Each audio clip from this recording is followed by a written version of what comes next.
When I was a young priest, yes, I used to be young, there was a young woman who came to the parish I was assigned at Our Lady Queen of Peace in House Springs named Michelle.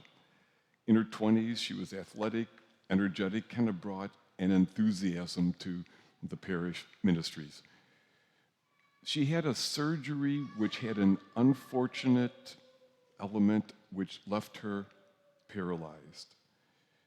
This young, energetic woman would never walk again.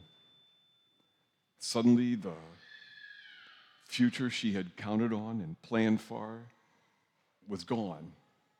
Her temple was, so to speak, torn down. Life was dramatically changed and forever.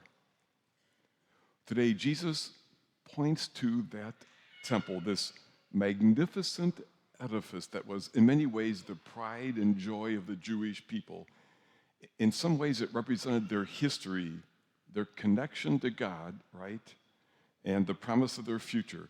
And Jesus gestures towards that temple and says, there's going to be all kinds of awful things, and that temple itself will be torn down.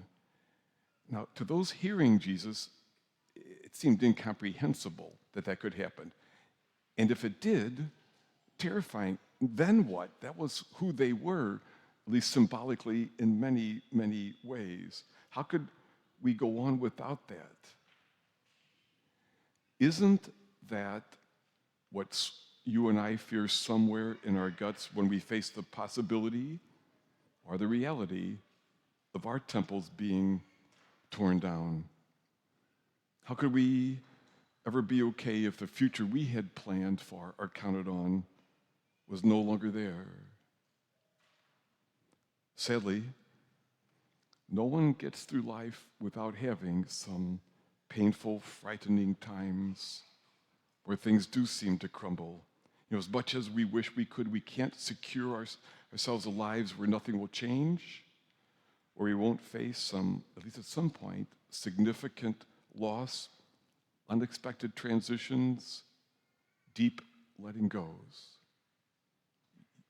Probably had, or likely had some, maybe we get laid off from the company we thought that would be our future. Mom or dad get divorced. Painful political divisions keep elements of our family from even speaking to one another.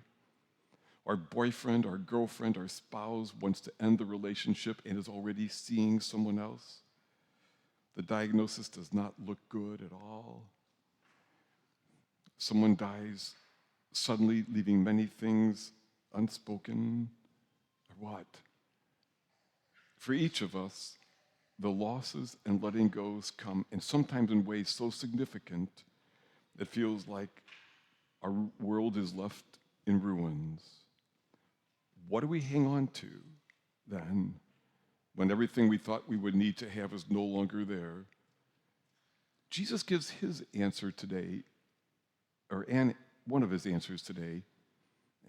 This interesting phrase, he says, even when you're betrayed and persecuted and everything is falling apart and the temple crumbles and in ruins, not a hair on your head will be destroyed. In other words, there is that which lasts.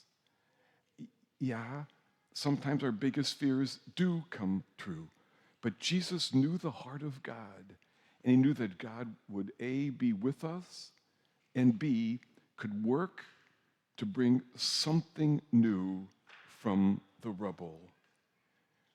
And actually, the Jews did experience that with the destruction of the temple. Instead of thinking that was the place to which we had to go to meet God, it actually was one of the forces that helped them to recognize God in other ways and in other places, and actually in many ways, each step of the way. And Jesus tells us God can do the same with us because God has promised to be with it in us. Each step of the journey, God can bring a new good from the rubble. Sadly, not the good we wanted or were used to or had counted on, but a new good And how do we prepare ourselves? How do we think or what to be maybe open to that possibility that God can maybe bring something good from the rubble? Here are three things, right? And first of all is we grieve. We got to grieve the losses. We got to lament the pain and heartache of what we had hoped to be and what we're letting go of. Secondly, another thing, sometimes it is good to look back at some of those other awful times in our lives and to think, that was awful, but I'm here, right? I made it, and it's not the good I wanted, but sometimes there is a new good, a different good that is birthed in us. I'm talking to a woman yesterday afternoon, having to bury someone much too young. Feels like there's a wisdom that she would have never wanted, but in a way she couldn't understand it except through that heartache, right? And then thirdly, we do what we can to stay healthy along the way, emotionally, physically, spiritually.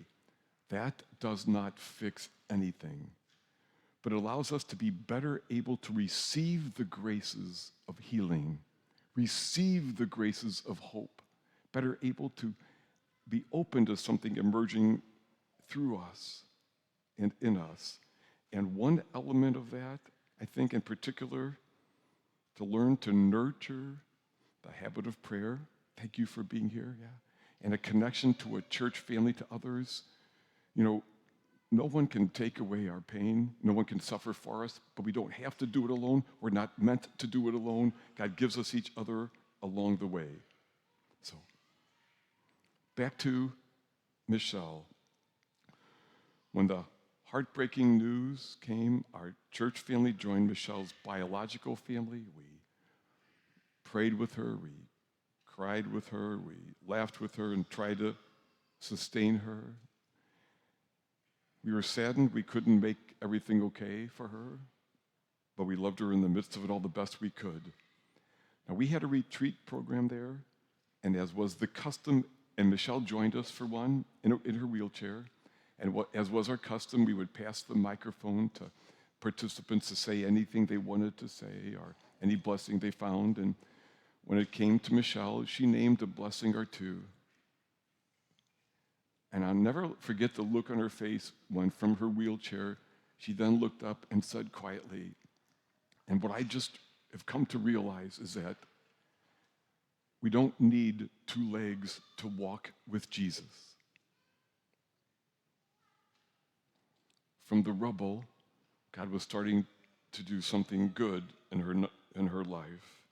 Now, to end, a bit of a follow-up on Michelle.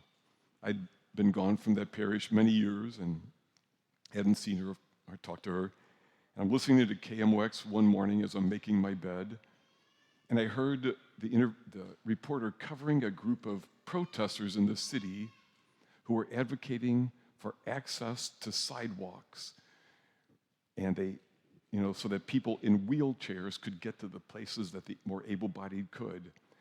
And they handed a microphone to someone, and I recognized the voice. It was Michelle.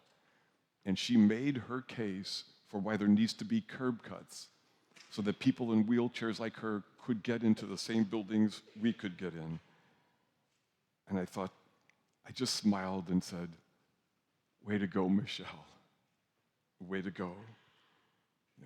When her personal temple was torn down and she learned that she didn't need two legs to walk with Jesus, she also helped turn that into a gift for others. Our temples, at some point or another, do get torn down. But as Michelle showed me, so for our lives, God can bring a new good from the rubble.